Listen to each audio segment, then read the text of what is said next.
For thousands of years, Cleopatra VII has floated through history like a glittering mirage. Ask anyone about ancient queens and her name materializes first.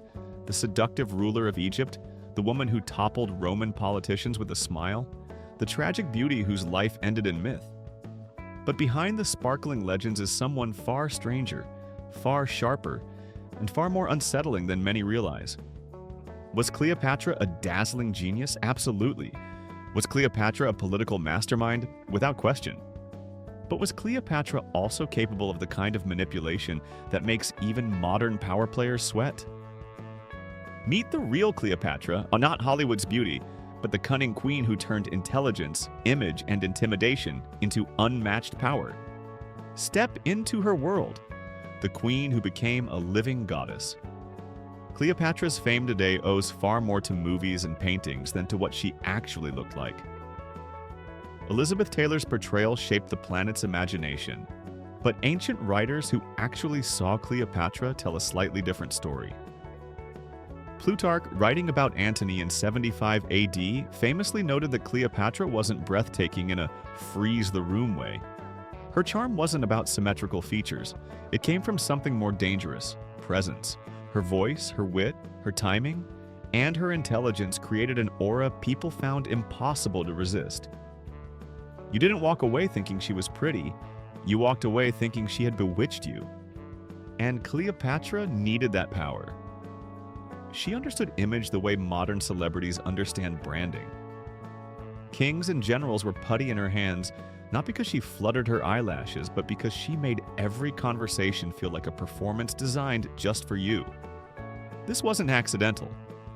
Cleopatra was aggressively educated. She studied mathematics, geography, medicine, alchemy, political theory, economics, and languages, 9 of them. She was the only Ptolemy ruler who learned Egyptian, and she used that to claim something no Greek king before her had dared. She declared herself the reincarnation of the goddess Isis. Isis wasn't some minor deity. She was worshipped across Egypt and eventually across the entire Mediterranean.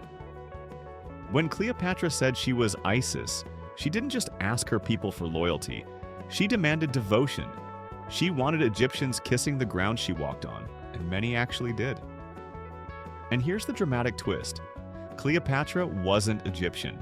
She was Macedonian Greek, descended from Ptolemy I, one of Alexander the Great's generals. For 300 years, her family had treated Egypt like an exotic vacation home. They lived in Alexandria, kept their Greek customs, and avoided Egyptian traditions. Cleopatra flipped that script.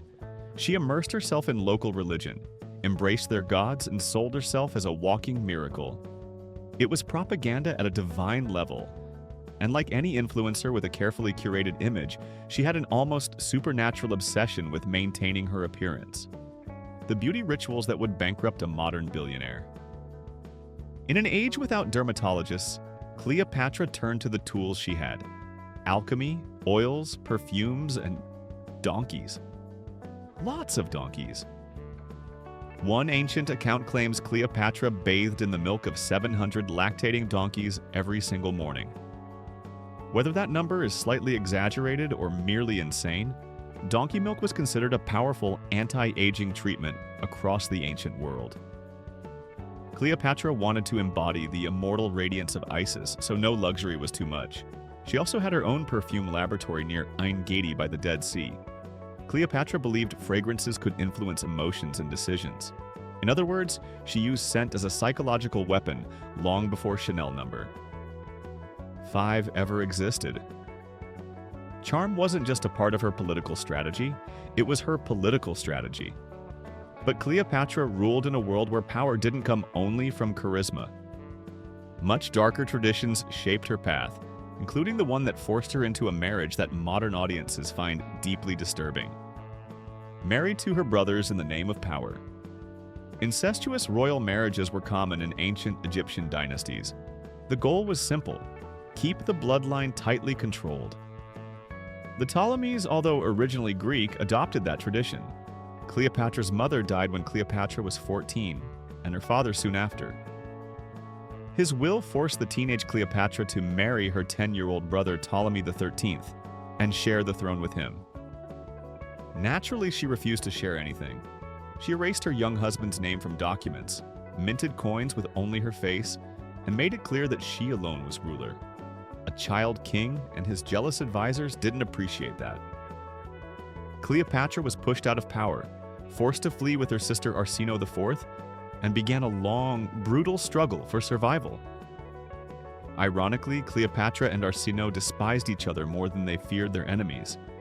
Their rivalry became one of the darkest threads in her story. Meanwhile, her brother, now fully under Roman influence, made a political error so catastrophic that it changed world history. He had the Roman general Pompey executed at the shore of Egypt. Julius Caesar arrived furious. And into this volcano of tension Cleopatra walked, planning the most famous political entrance in history. How Cleopatra seduced the two most powerful men alive. Cleopatra didn't creep into Caesar's presence like a supplicant. She had herself rolled up inside a carpet, or bedding sack, depending on the source, carried into Caesar's quarters and dramatically unfurled at his feet. It wasn't just seductive, it was theatrical genius. Caesar, long bored by flattery, found Cleopatra electrifying.